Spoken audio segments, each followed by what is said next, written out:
Well, hey everyone, welcome back to Kitchen Table TCG. I hope you're having yourself just a fantastic day. Today we're going to talk about Tales of Aria. We're going to take a look at the market update.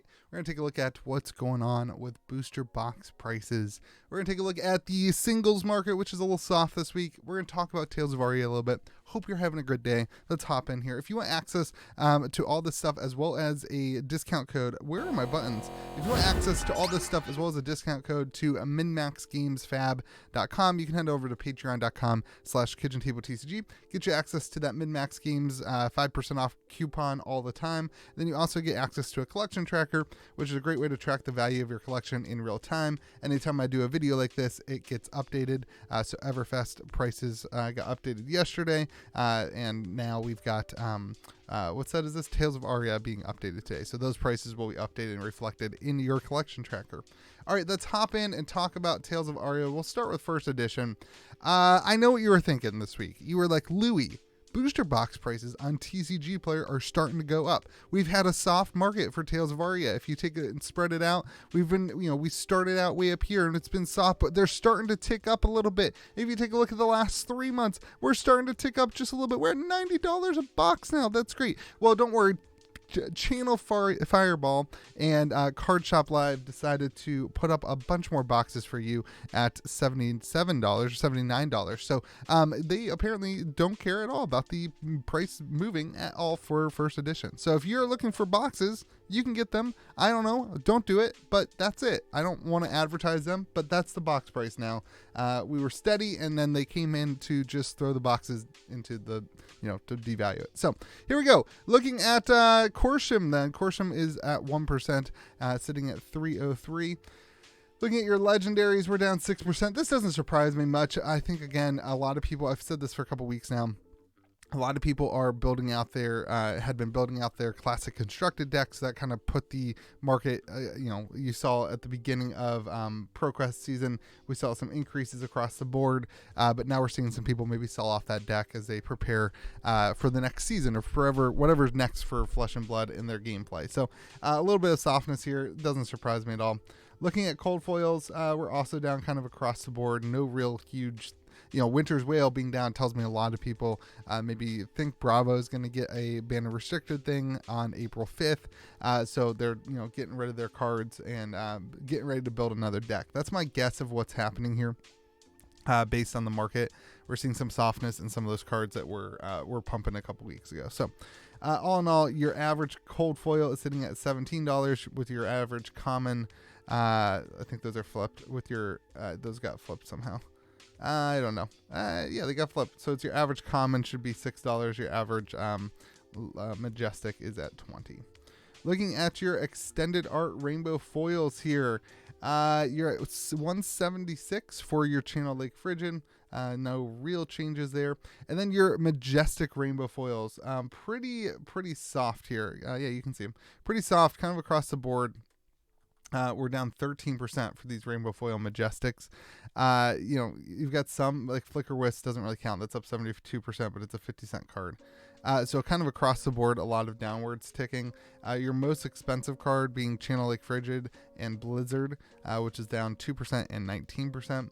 And that's kind of where the money is. Oaken Old, another card again that was in that Bravo deck that is pretty soft this week, down 37% to $6.25.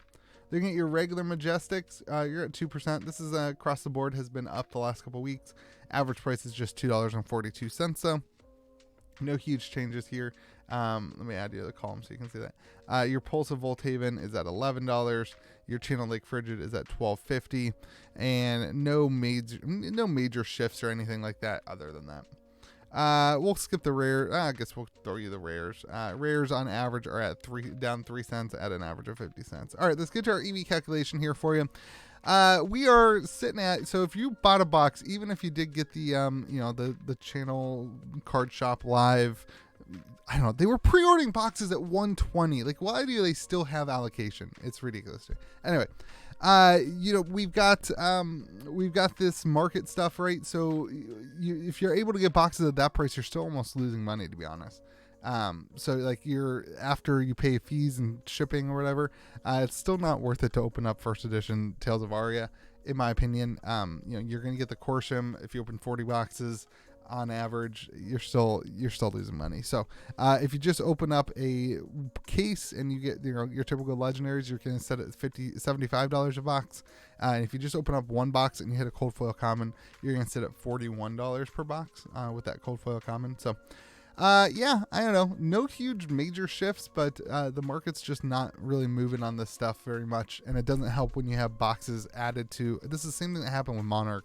When it doesn't help when it's we all think the boxes are sold out, and they're sold out, and then more boxes show up. It just doesn't help the market, and it doesn't help you as a consumer have confidence in the market if influx of product is added at $50 less than they were selling for on pre-release. So and then they were sold out. Anyway, looking at Unlimited now, let's hop in and take a look.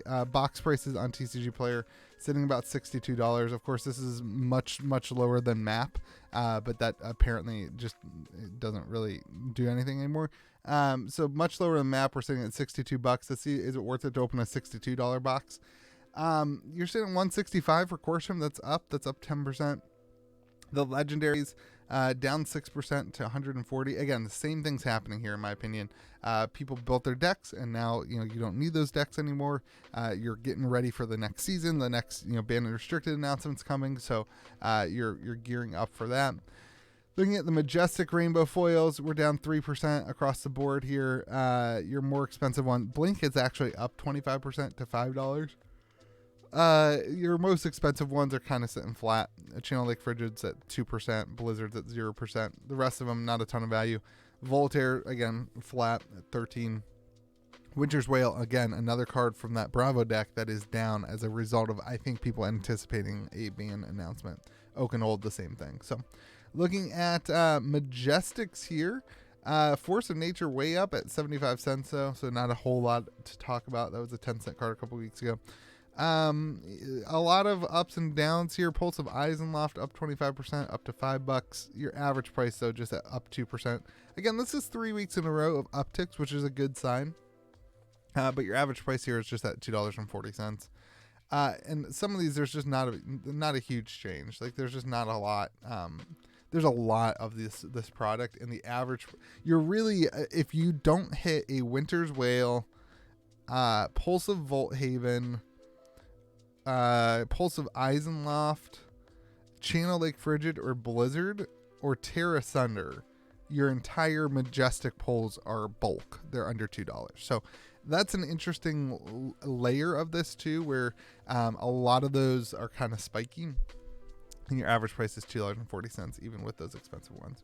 All right, let's take a look at your EV here at the end of this. Your EV sitting at, if you're going to sell all the cards, including the commons, you're at $75. But if you just sell the legendaries, let's see, does this include the Fable?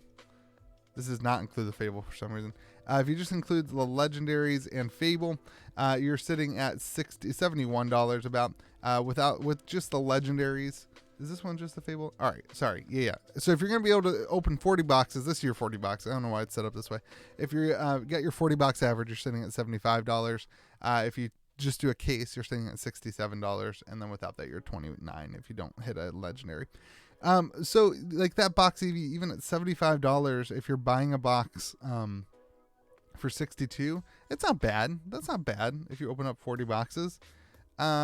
Here though, at a case, it's a little more rough because you're going to lose out on some money on fees and stuff. So anyway, if you enjoy the product, I would highly recommend playing sealed, if that's a way to do it. If you have the people around you to play sealed, that's what I would do with this if I had boxes sitting around. And yeah, anyway, let me know what you think. If you want access to this stuff as a collection tracker, you want to see the value of your collection, head on over to patreon.com/KitchenTableTCG. You also get access to that 5% off discount code over at minmaxgamesfab.com. Hope you guys have yourself a fantastic day. Remember to be kind to the people around you, and we'll see you again next video.